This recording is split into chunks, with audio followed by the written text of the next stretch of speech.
السلام عليكم ورحمة الله وبركاته.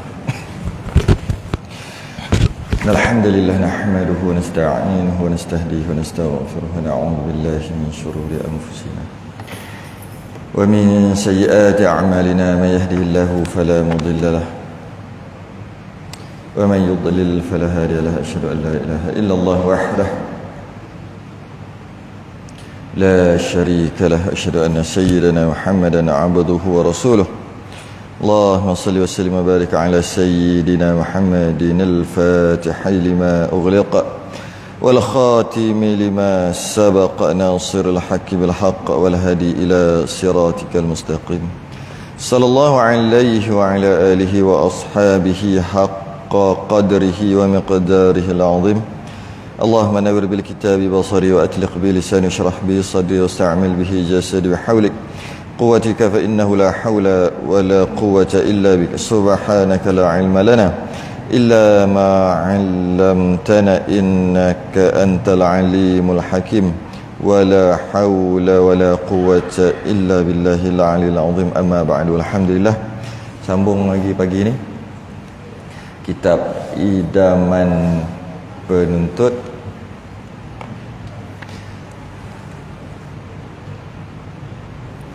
InsyaAllah pada pagi ni sambung ke surat yang kedua baru. Kalau yang Rumi tu,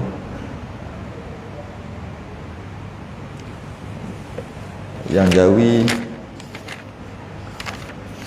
surat berapa yang Jawi? Kalau yang Rumi tu surat yang kedua. Kita masih lagi membahaskan tentang pembahagian air ni. Ya, masih lagi bahagian air.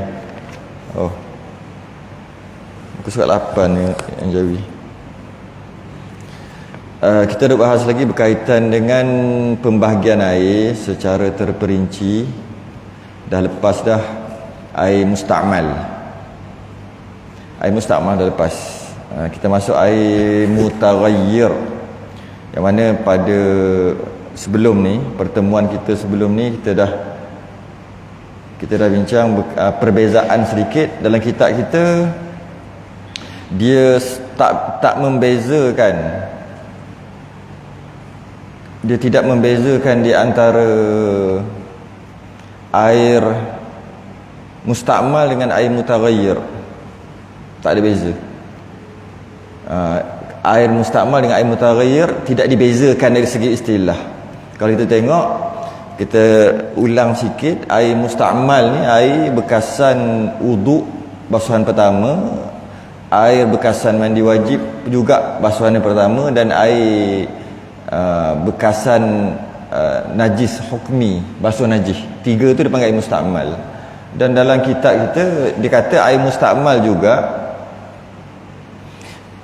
adalah yang air ni air yang berubah sifat. Mari kita tengok qala al-mu'allif rahimahullah taala. Kita masuk yang ketiga tu, yang ketiga, nombor 3, 111, yang tengah sikit. Kata pengarang termasuk dalam golongan air musta'mal, air yang berubah salah satu daripada 3 sifat: bau, rasa dan warna. Dan berubah tu pula dengan sebab bercampur dengan cecair atau serbuk yang suci, atau sebati. Mukhalid tu sebati. Jadi dalam kitab kita tak membezakan air musta'mal, air bekasan wuduk, mandi wajib, basuhan najis, bekas basuhan najis. Dan termasuk juga air musta'mal, air itu air mutlak, kemudian termasuk sesuatu yang suci. Kalau masuk yang najis, air itu mutanajis. Masuk tu yang suci. Bila masuk yang suci, berubahlah air tu, sama ada berubah bau, warna, bau, rasa atau warna. Bila berubah, tak mutlak dah lah. Kalau tak, sebab dah berubah. Kalau contoh yang biasa yang diberi, masuk sirap. Masuk sirap jadi air tu merah, air mutlak. Masuk sirap, masuk nila, bertukar color. Air tu suci. Kalau sirap tu boleh je minum. Kalau masuk teh, masuk kopi, boleh je minum, sebab air tu suci. Apakah nama air? Tapi dia bukan mutlak lagi lah, tidak mutlak. Soalannya apa nama air tu? Dalam kitab dia kata air musta'mal. Tapi dalam kitab-kitab yang lain, kitab yang agak tebal sedikit, dia bezakan. Air ni dia tak panggil air mustakmal, dia panggil air mutaghayyir. Air mutaghayyir ni maksud air yang berubah dengan sebab benda suci. Kalau air mustakmal, dia dari segi warna, bau dan rasa dia tak berubah. Kan ambil wuduk kan, kali pertama basuh, air yang menitik itu kan air mustakmal. Air itu tak berubah bau, warna dan rasa. Sebab tu kita panggil air mustakmal, bekasan daripada ambil wuduk, mandi wajib, basuhan najis. Jadi kita panggil air mustakmal sebab dah guna. Tak boleh dah nak ambil tadah air tu nak ambil wuduk yang kali kedua, tak boleh dah sebab mustakmal. Dan dia tak berubah sifat. Tapi air mustakmal yang kedua, dalam kitab air mustakmal yang kedua, dia berubah. Jadi kalau kata air mustakmal juga, apa beza dengan tadi? Yang tadi tak berubah. Akan itu sebagian ulama dia tukar nama. Istilah aja tukar nama. Nama dia dipanggil mutaghayyir. Ataupun air mustakmal, mustakmal dari segi bahasa. Boleh juga itu.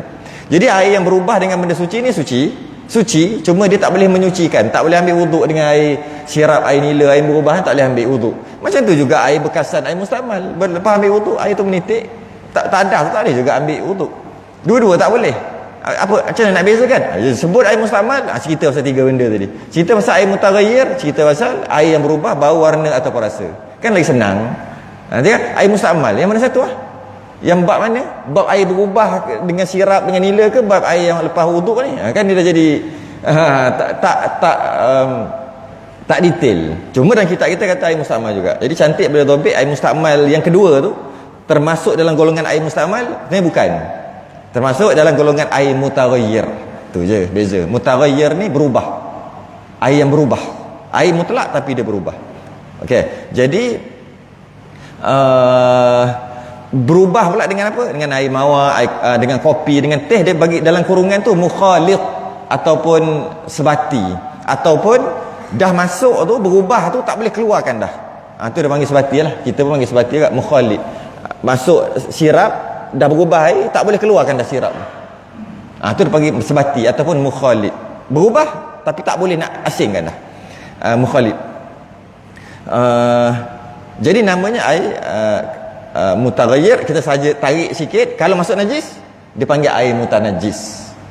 Masuk najis dia panggil air mutanajis. Kalau masuk perkara yang suci dia panggil air mutaghayyir, air yang berubah. Jadi bagi orang perempuan yang pakai bedak foundation, masa dia basuh, katalah dia basuh ambil wuduk tu, basuh air tu air mutlak, kena muka tu tak kena muka sebab ada bedak foundation lah, bedak dia letak tu bedak. Bila tu tak sempat kena muka lagi, air tu dah berubah lah dengan bedak.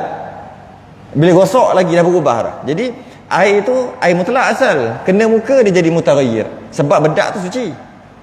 Jadi bila air mutaghayyir, air yang suci, bukan tak suci, cuma dia tak boleh menyucikan. Jadi kalau katalah dia ambil wuduk 3 kali, basuh muka 3 kali, kali pertama itu bukan air mutlak, maka dia basuh. Bila basuh kali pertama tu bertukar, itu jadi mutaghayyir.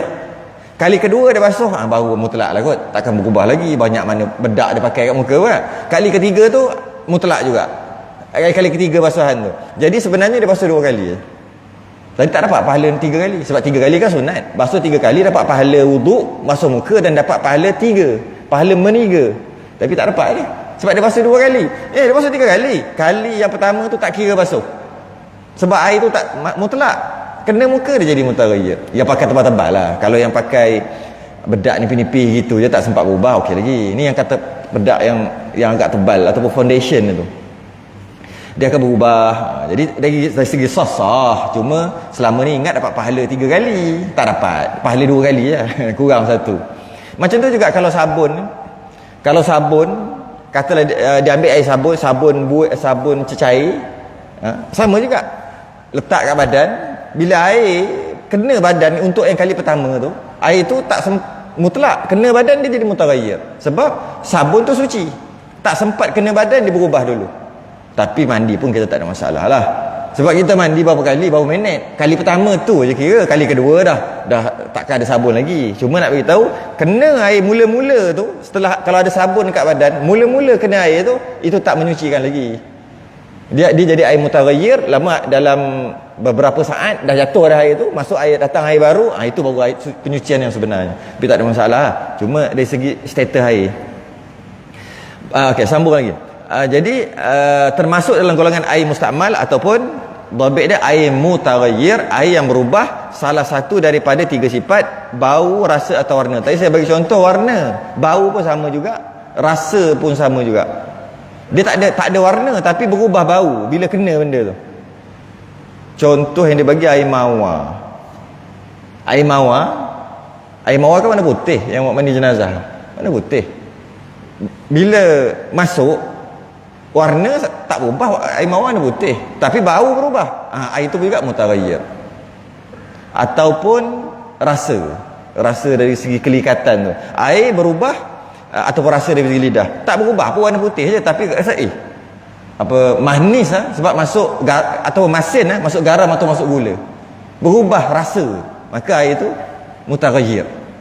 Okey, air yang berubah dengan rasa, air berubah dengan warna, air berubah dengan bau. Tiga-tiga tu bukan mutlak dah. Air mutaghayyir, air yang berubah. Banyak berubahnya. Maknanya kalau berubah sikit, dimaaf. Sikit je berubah. Air satu cawan jatuh setitik sirap, tak berubah sangat tu.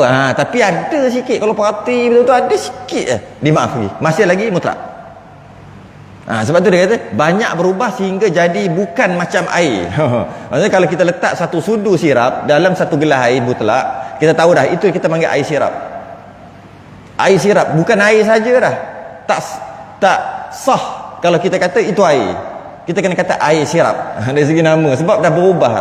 Tapi kalau setitik, dia berubah sikit color, warna tu, itu pun ini air lagi, sah lagi dinamakan air. Kalau jika begitu mutlak juga, sebab sikit sangat.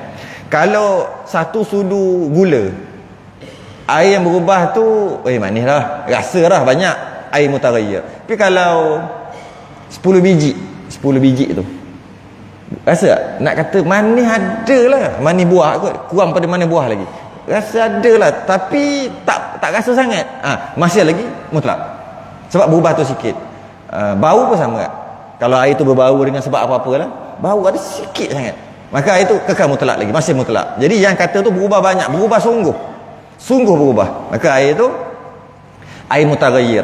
Bila sebut air mutaghayyir, air yang suci tapi tak boleh menyucikan. Saya dah sebut juga sebelum ni, antara perbezaan air mustakmal, sebab apa kita nak bezakan nama ni, air mustakmal dengan air mutaghayyir, kerana air mustakmal makruh makan minum, air mutaghayyir harus, tak makruh.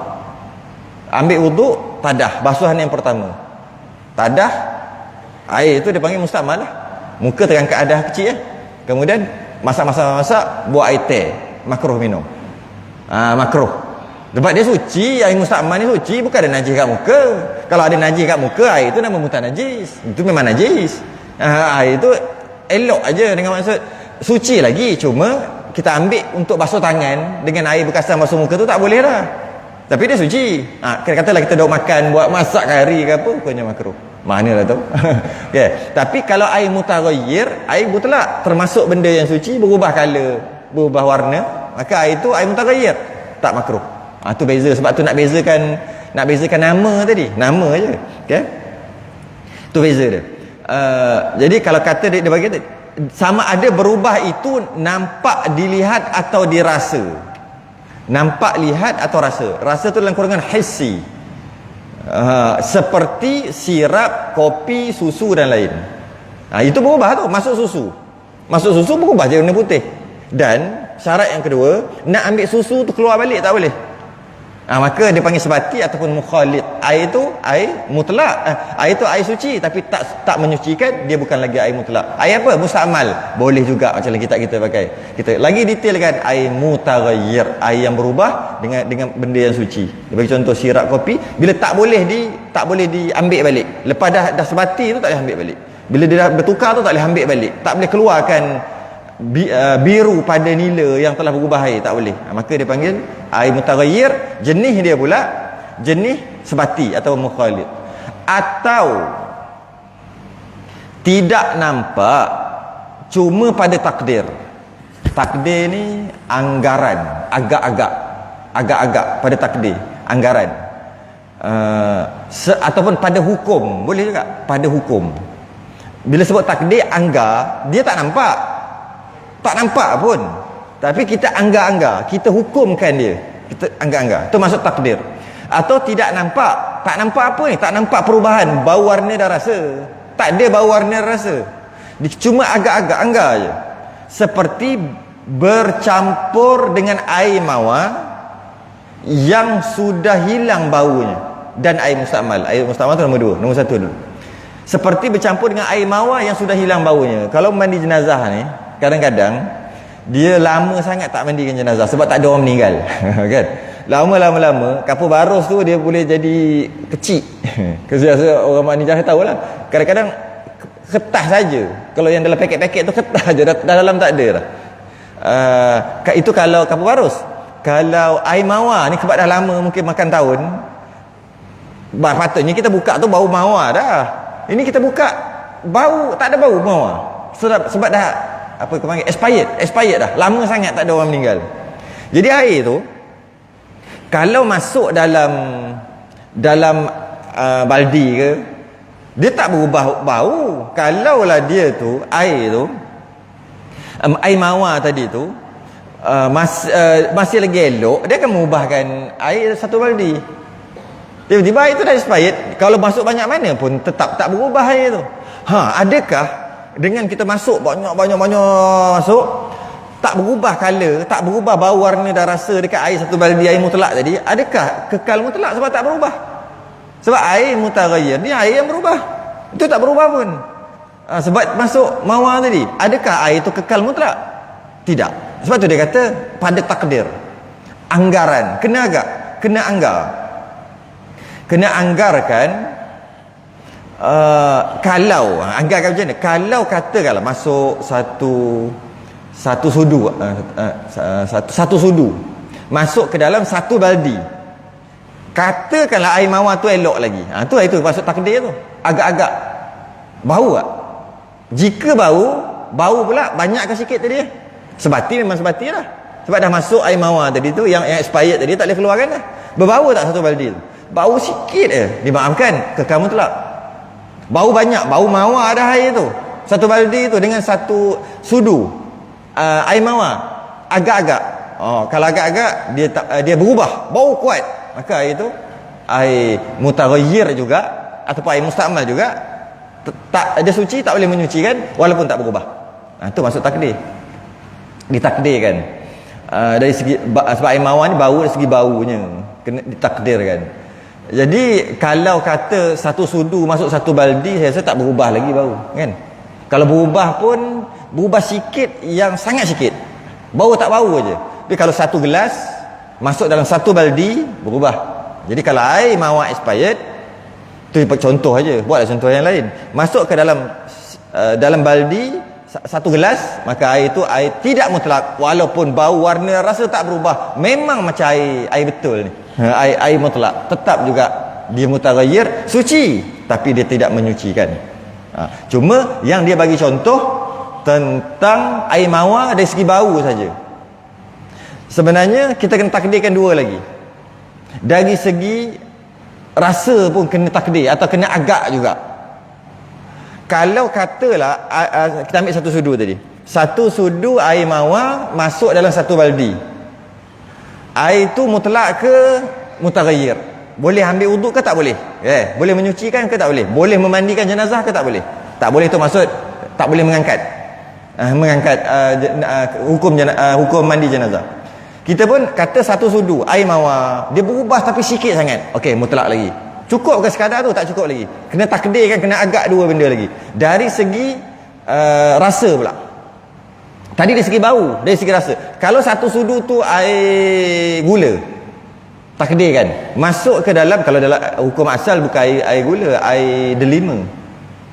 Tapi kita nak bayang air delima, ambil delima, perah-perah satu sudu, sebut dalam kepala je ni, tuang dalam baldi. Agak-agak bau ataupun rasa tak delima dalam air satu baldi tu? Tak. Dua dah. Bau tak? Satu sudu air mawar masuk, tak berubah bau, selesai. Okey, satu. Yang dua, kalau air gula ataupun air mawar, kalau payah nak faham air mawar, sebab kita jaga air delima, sebab kita jarang guna air delima. Air gula pun boleh. Adakah berubah rasa jadi manis dengan satu sudu masuk satu baldi? Tak. Atau kalau berubah pun sikit sangat, rasa tak kot, maka dua saja dah. Yang ketiga, dari segi warna, air inap ataupun anggur. Kalau lah air anggur bukan color anggur original, kita perah dalam sudu, satu sudu tuang, berubah tak warna dah satu baldi tadi, sama ada sebab air anggur ni kalau betul-betul anggur, dia tak jadi anggur purple tak, dia cair sangat, bubuh dalam kepala ni anggar. okey, berubah tak satu baldi tadi color warnanya? okey, tak berubah juga ataupun berubah sikit, dimaafkan, maka air itu barulah air mutlak. Tapi kalau mana-mana satu berubah, maka air itu tak mutlak dah, suci tapi tak menyucikan. Kalau satu sudu masuk dalam satu baldi, kita katalah gula tadi merubah jadi manis, dia bukan jadi manis, air itu walaupun dari segi warna tak berubah, tapi dari segi rasa dia berubah. Jika kita anggarkan, maka air itu suci tapi tak menyucikan. Tapi kalau satu sudu dalam satu baldi, tak ada masalah. Ini apa ni? Apabila masuk air yang asalnya dia ada sifat warna bau kan, ada, tapi dia dah expired. okey, maka dia masuk, maka adakah kita kata air itu mutlak sebab dia tak berubah apa-apa? Tidak, kena anggar. Tujuan apa sebenarnya untuk kita faham benda ni? Sebab kita rasa tak ada kena-mengena pun dalam kehidupan kita nak masuk satu benda yang dah expired. Kenapa? Tujuannya untuk faham air mustakmal bila merecik. Faham yang tadi senang, air mustakmal. Kalau air mustakmal tu merecik, adakah air yang merecik tu jadi merecik dalam bekas air mutlak? Adakah mempengaruhi air mutlak tadi? Itu tujuannya. Kalau tidak, siapa sangat main air mawar ni? Air mawar pula yang dah expired pula tu. nak agak-agak takdir tak jadi dalam kehidupan kita. Buat apa nak belajar benda ni? Bukan untuk tu sebenarnya. Untuk air mustakmal. Sebab tu dia kata dan air mustakmal. Air mustakmal terpercik. Dah faham dah tadi tu, kaedah tu terpercik. Satu gayung, kita ambil basuh muka, basuhan yang pertama, dia mengecik masuk 2 titik, 3 titik, yang kita perasan lah. Dia tak semestinya kena tengok, tak ada, pop terpercik, kita perasan 1 titik, 2 titik, gitu lah. Kita payah cari kat tepi, entah ada kot titik yang ketiga, tak perlu, yang mana kita nampak je. Bila mengecik 3 titik dalam gayung, bila kita ambil gayung nak basuh muka tadi, kita basuh muka terpercik, adakah air dalam gayung tu mutlak? Adakah air mustakmal yang kat muka yang terpercik tadi menyebabkan air satu gayung tu jadi mustakmal semua? Itulah tujuan belajar yang tadi. okey, jadi bila macam tu kita kena anggarkan jugalah. Kalau air tu air mawar 3 titik, semua dalam kepala je, 3 titik masuk, adakah dia mengubah bau? Ubah sikit sangat, dimaaf, maksudnya mutlak lagi. Berubah banyak, tak mutlak dah, tak boleh dah, cuah, kena ambil air lain dah. Tak memadai air mawar je, termasuk juga rasa delima. Kalau 3 titik tu air delima original, bukan delima pewarna yang tambah pati-pati kan, itu yang kita nak minum. Ambil delima, perah agak-agak 3 titik, masukkan. Adakah berubah dalam gayung tu dari segi rasa? Berubah sikit aja ataupun langsung tak berubah? Kekal mutlak. Masuk lagi dalam kepala kita, anggarkan ataupun takdirkan dalam kepala kita, kalau air tu air anggur original, ambil anggur hitam ke anggur purple tu kan, perah 3 titik kan, adakah berubah warna?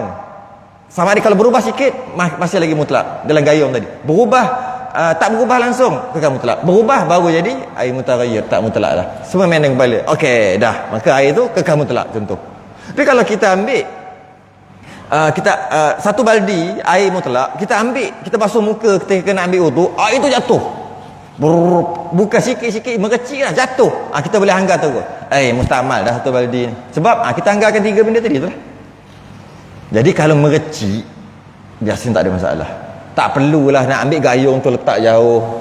Saya pernah tengok melampau, sebab dia takut, sebab dia tak faham yang tadi. Malah bila kita belajar bab air mawar takdir kan, agak-agak dia jadi apa benda, bukan jadi itu pun. Dia tak faham tujuannya, nak faham air mustakmal. Sebab air mustakmal dia air biasa juga, tak ada bau, warna dan rasa.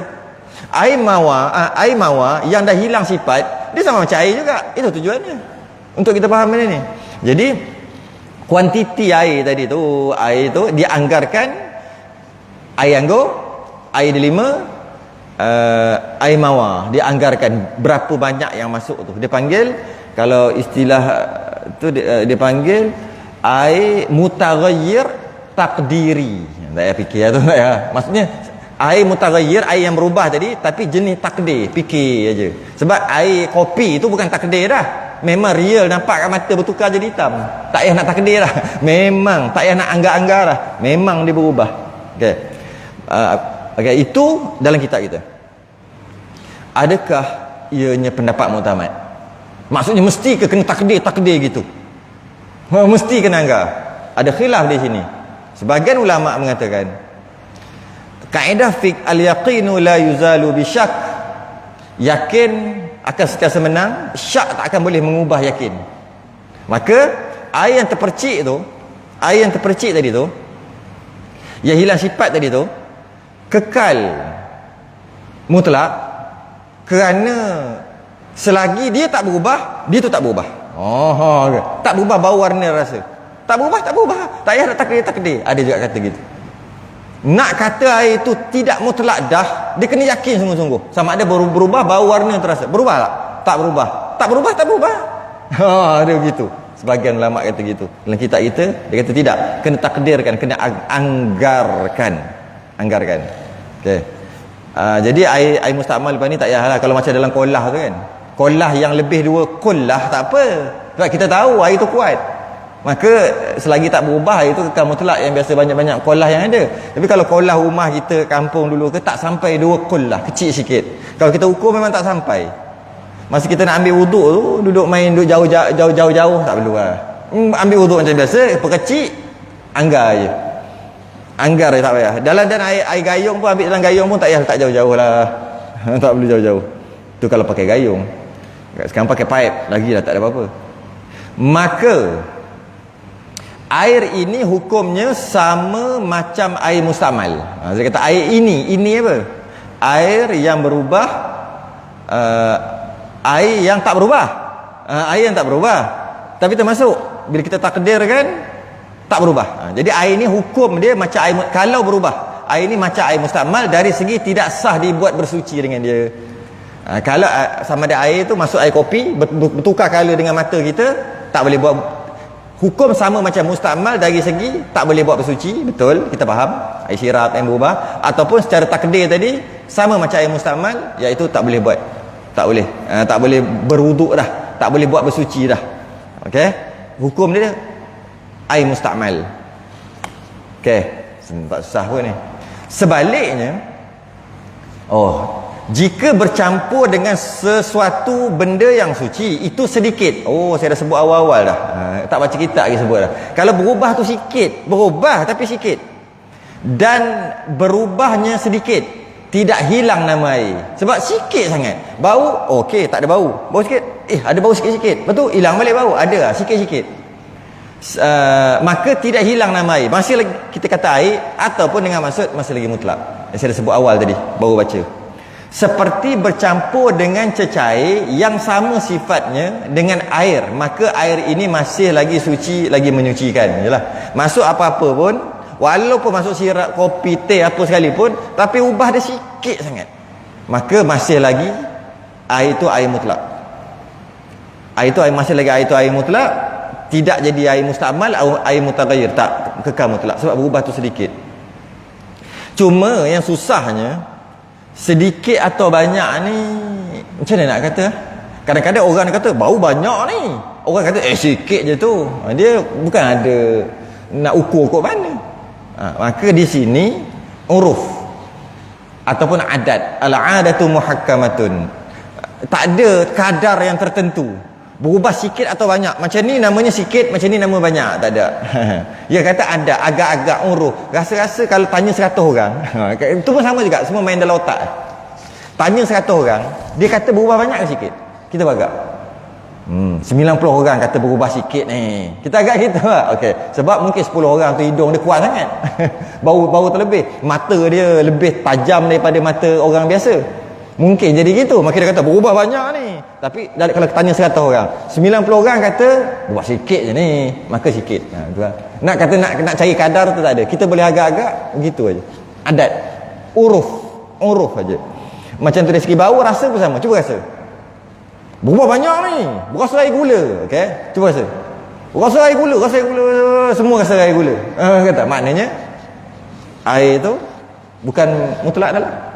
Cuma semua takdir agak-agak. Tapi kalau kita agak-agak tanya 100 orang, 90 orang kata berubah sikit je.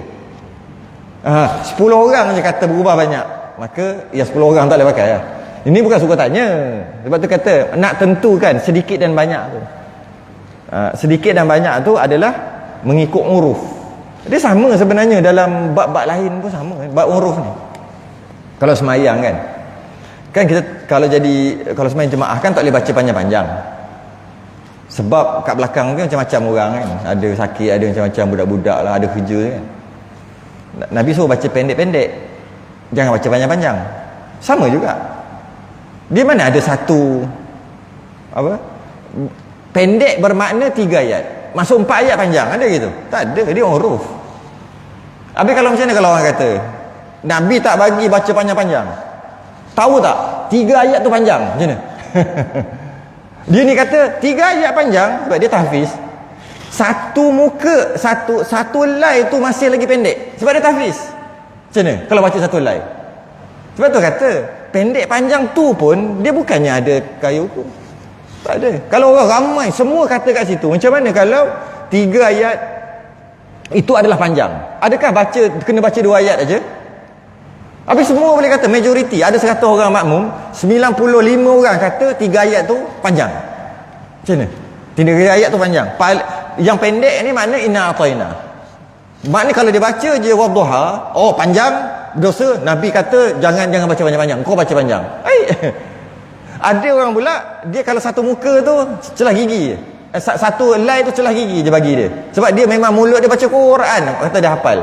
Dia kata satu lay, masya-Allah. Orang baca paling kurang pun yang katanya pendek-pendek ni 2 lay. Tu pendek, satu lay ni macam tak baca. Macam mana? Nampak? Jadi kita tak boleh letak panjang pendek, tak boleh letak suka-suka. Sebab dia subjektif. Dia bergantung. Maka kerana itulah para ulama dia letak panjang pendek, dari segi panjang pendek dia panggil surah-surah panjang, surah-surah pendek. Ulama kalau letak supaya kita mudah bagi kita. Qisarul mufassal, awsatul mufassal, bacaan yang dinamakan pendek surah apa, yang dinamakan panjang surah apa. Dan kalau subuh panjang macam mana, pendek macam mana, pertengahan macam mana. Kalau kita amal yang ulama kata ni, bagi kita masih lagi panjang. Yang kalau kita kata ulama kata pendek, kita masih lagi kata panjang. Kalau ikut. Jadi kat situ kalau ikut yang sebenar. Jadi sebenarnya kat situ dia bergantung kepada uruf juga. Sebab tu kalau tempat tu semua anak-anak murid dia kat belakang, di madrasah semua anak murid kat belakang, dia nak baca surah Baqarah tak ada masalah rakaat pertama. Walaupun itu tempat umum juga, umum lah, cuma orang luar tak boleh masuk. Kalau di tempat-tempat pengajian belakang semua anak murid dia boleh baca Baqarah rakaat pertama, Ali Imran rakaat kedua. Tak salah pun. Nabi tak bagi, tak salah pun. Dia subjektif. Dia bukannya mesti banyak ayat tidak gitu. Jadi saya nak bagi contoh tentang banyak sikit ni berubah banyak, ni berubah sikit. Dia tak ada kadar tu, dia cuma uruf, ikut uruf saja. Habis dah. Pada pendapat saya, ada Tok Guru kata pada pendapat saya Haji Abdul Ghani bin Haji Yahya, saya tu siapa, okey? Air pipe yang kita gunakan sekarang, yang mana telah bercampur dengan klorin, termasuk dalam golongan air ini. Atau bahasa lain, air pipe yang kita pakai tertakluk kepada hukum tadi. Hukum apa? Air itu air putih, air mutlak. Kemudian dia ambil kat sungai, dia proses. Nak proses tu bubuh macam-macam bahan kimia. Bubuh tawas lah, termasuklah klorin, macam-macam dia bubuh. Bila dia bubuh dan bubuh dia pula jenis larut. Jenis larut tu sebab tak boleh keluar. Bubuh klorin tak boleh keluar kan dah klorin tu. Bila gitu dia kadang-kadang dia berubah sikit, kadang-kadang dia berubah banyak, kadang-kadang tak berubah langsung. Macam mana nak tahu air itu mutlak ke tidak? Adakah janji keluar kok pipe aja air itu air mutlak? Tak. Dia bergantung macam kaedah tadi. Jika dia tu tak berubah langsung, padahal dah campur dengan bahan kimia klorin apa semua, tak berubah langsung, mutlak. Okay. Jika dia berubah sedikit je, bau tak bau, mutlak. Itu pun bau tak bau sikit banyak pun subjektif kan sebut tadi. Agak-agak tanya 100 orang, bau tak air klorin? Baulah sikit sangat, maaf, mutlak. Kalau katalah, oh bau ni kuat, tak, maaf, dia bukan air mutlak, walaupun keluar kot pipe, dia air mutaghayyir. Jadi kadang-kadang bila cuci loji tu apa tangki air, loji lah, tangki air tu cuci, dia cuci sebab kotor ke apa, dia akan bubuh masa tu kadang-kadang banyak sikit, terlebih, memang lebih. Dan kadang-kadang warna pun berubah, warna macam keruh sikit, bukan keruh, warna klorin tu lah, bau tak payah cerita lah. Kita pun buat tadah, kita pun ambil, senang cerita. Untuk kita faham berubah sikit banyak, panggil orang lain yang tak tahu, anak-anak ke isteri yang tak tahu, cuba bau, ambil tak, bau klorin, dia kata, bau klorin, mana sah air tu, tak mutlak. Kalau kejap air okey, tapi ada macam macam ada tak ada, mana berubah sikit lah tu. Berubah sikit lah, terbaiknya tunggulah buka apa setengah jam kan, lama dia jadi okey kan. Okay, jadi air klorin tadi, air pipe kita bergantung kepada kaedah tadi. Bukan asal keluar pipe aja, asal keluar pipe je air itu air mutlak, tak semestinya air mutlak dia bagi. Jadi air pipe tu juga macam, tapi kalau air itu berubah dengan karat, itu lain pula. Air itu berubah dengan karat tu lain, dengan maksud dia berubah dengan karat, yang mana karat tu bila kita biar lama-lama dia hilang karat tu, dia akan mendap mungkin satu malam kan. Ketika dia mendap tu, dia berpisah tu, dan yang karat tu adalah suci. Bila kita sebut suci, bukan maksud suruh makan, tak, berbahaya tak berbahaya tu nombor 2, bukan cerita pasal bahaya tak bahaya, cerita pasal karat tu suci, najis tu pun najis, karat tu suci. Jadi air tu dia campur dengan karat, bila kita biar dia akan mendap, bermakna dia bukan mukhalid, dia bukan sebati, nampak macam sebati, tapi biar satu malam dia turun, maka sebenarnya dia tak sebati tu. Dia tak sebati dengan apa? Dia tak sebati dengan perkara yang suci. Jadi maknanya ketika air karat tu masih lagi mutlak. Mana boleh pakai wuduk, mana wajib boleh, basuh najis semua boleh. Sebab kalau kita biar dia akan mendap. Cuma pakai kan berbahaya, menyakit gitu, masuk kat kulit, dia akan menyakit kulit, itu cerita lain. Memang jangan pakailah bagi dari segi kesihatan. Untuk cuma dari segi air tu, adakah air tu tak mutlak dah air ni sebab karat? Tak, air tu mutlak juga. Sebab kita tahu dia boleh pisahkan. Kita sebut awal-awal tadi, mukhalid masuk kopi, masuk sirap tak boleh buang lah, masuk karat boleh buang. Boleh buang, dengan kita biar dia masuk buang tu dia mendap, maka air tu mutlak. Cuma kalau dia duduk dalam bekas bekas besi kan, maksudnya kita sekarang pakai yang warna hitam tu, PVC ke apa kan. Tapi kalau yang dulu-dulu kan ada kat tengah-tengah jalan yang besar-besar tu, itu besi tu, batu karat. Kena cahaya matahari, air tu jadi panas, air dalam tu, karat tadi tu pergi, kita pun rasa panas dan karat, panas dan karat. Air tu air musyammas, air tu makruh pakai. Kita dah bahas bab tu, air makruh pakai, sebab bila dia panas kena kat kulit akan liang-liang seni, liang aroma akan terbuka sebab panas. Lepas tu karat-karat tadi masuk dalam, boleh menyakit macam-macam. Maka air tu makruh digunakan, tapi mutlak juga makruh digunakan. Tu kalau bab air karat. Jadi air karat masih lagi mutlak, yang kita tak pakai sebab kita risau, nak masuk mulut pun risau. Tu cerita lain. Mungkin boleh basuh najis. Air karat kita tadah 2-3 baldi, nak tuang sayang. Lepas tu ada tai ayam, kita buang tai ayam, ain dia buang dulu, bersihkan, hilang bau, warna dan rasa dekat lantai. Tapi air tu tapi lantai tu masih lagi mutanajis, tapi bau, warna dan rasa dah tak ada. Nak jiru pakai pipe, rugi pakai air karat tadi. Sebab air tu mutlak boleh. Boleh. Risau kan nak pakai tu. Habis berapa dah? Allah, pukul 7 dah, kejap aja, pukul 7 dah. Dah syarat. InsyaAllah akan datang kita akan bahas berkaitan dengan ada satu lagi, iaitu air berubah tapi jenis mujawir. Demikian juga lagi suci lagi menyucikan air yang bercampur dengan sesuatu benda suci yang beku atau berasing, dia panggil mujawir. Jadi kita kalau nak buat carta tu untuk faham air, jenis air. Kemudian air yang berubah, bukan air yang berubah. Air berubah tu air mutaghayyir, terbahagi kepada dua. Satu air yang berubah, satu air yang berubah dengan mukhalid atau bahasa Melayu sebati. Masuk tak boleh keluarkan dah. Maka air itu adalah air mutaghayyir, suci tapi tak menyucikan. Kalau dia berubah sikit, dimaafkan dengan masuk mutlak lagi. Kedua, air berubah juga, tapi bukan berubah dengan yang sebati, berubah dengan yang tak sebati. Yang tak sebati maksudnya bila benda tu dia ada dekat dalam air, maka air tu berubah.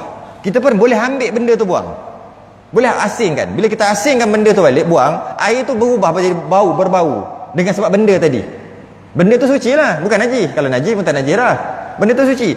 Air tu itu air tu air apa? Dia bagi contoh gaharu minyak apa? Minyak makan. Bagi contoh minyak makan. Macam mana? Air tu mutlak. Itu kita akan bahaskan datang. Jadi air berubah bagi dua. Okey? Air yang berubah dengan sebati, air yang berubah dengan benda beku dia panggil. Yang boleh kita buang balik. Itulah air. Kalau nak tahu air itu sebenarnya itulah yang kita kata air kapur barus. Kapur barus original, bukan kapur barus yang kita ambil kita hancurkan sebab nak bagi cepat bau, yang tu dah bersebati. Air kapur barus, asal tu kapur barus dia macam batu, memang keras betul dulunya. Saya sempat tengok lah tahun 90-an ada lagi. Sekarang macam tak ada lah, semua duk jual yang boleh ramah tu. Kapur barus asal, kapur barus dia bubuk. Kalau kata meninggal, pertama sekali dia akan buat, dia akan ambil kapur barus, dia akan letak dalam air. Sebab mungkin 2, 3, 4 jam lagi baru nak mandi. Kalau dia baru nak mandi, baru nak letak kapur barus, takkan bau. Sekarang tak gitu, sebab kita ramah nak bagi cepat orang dulu. Jadi bila letak besar ni kapur barus, letak 3, 4 jam baru nak mandi kan, buang kapur barus, air berubah baru, tapi dah boleh alih. Dia panggil mujawir. Air itu kekal mutlak. Itu akan datang. Jadi kalau air itu sebati, tak mutlak dah, mutaghayyir. Kalau air itu tak sebati, boleh alih, maka air itu kekal mutlak. Itu yang tu mujawir akan datang. Demikian juga suci lagi menyucikan, air yang bercampur dengan sesuatu benda yang suci, yang beku atau berasing akan datang. Tangguh dulu. Sudahi dengan tasbih kafarah dan khalat.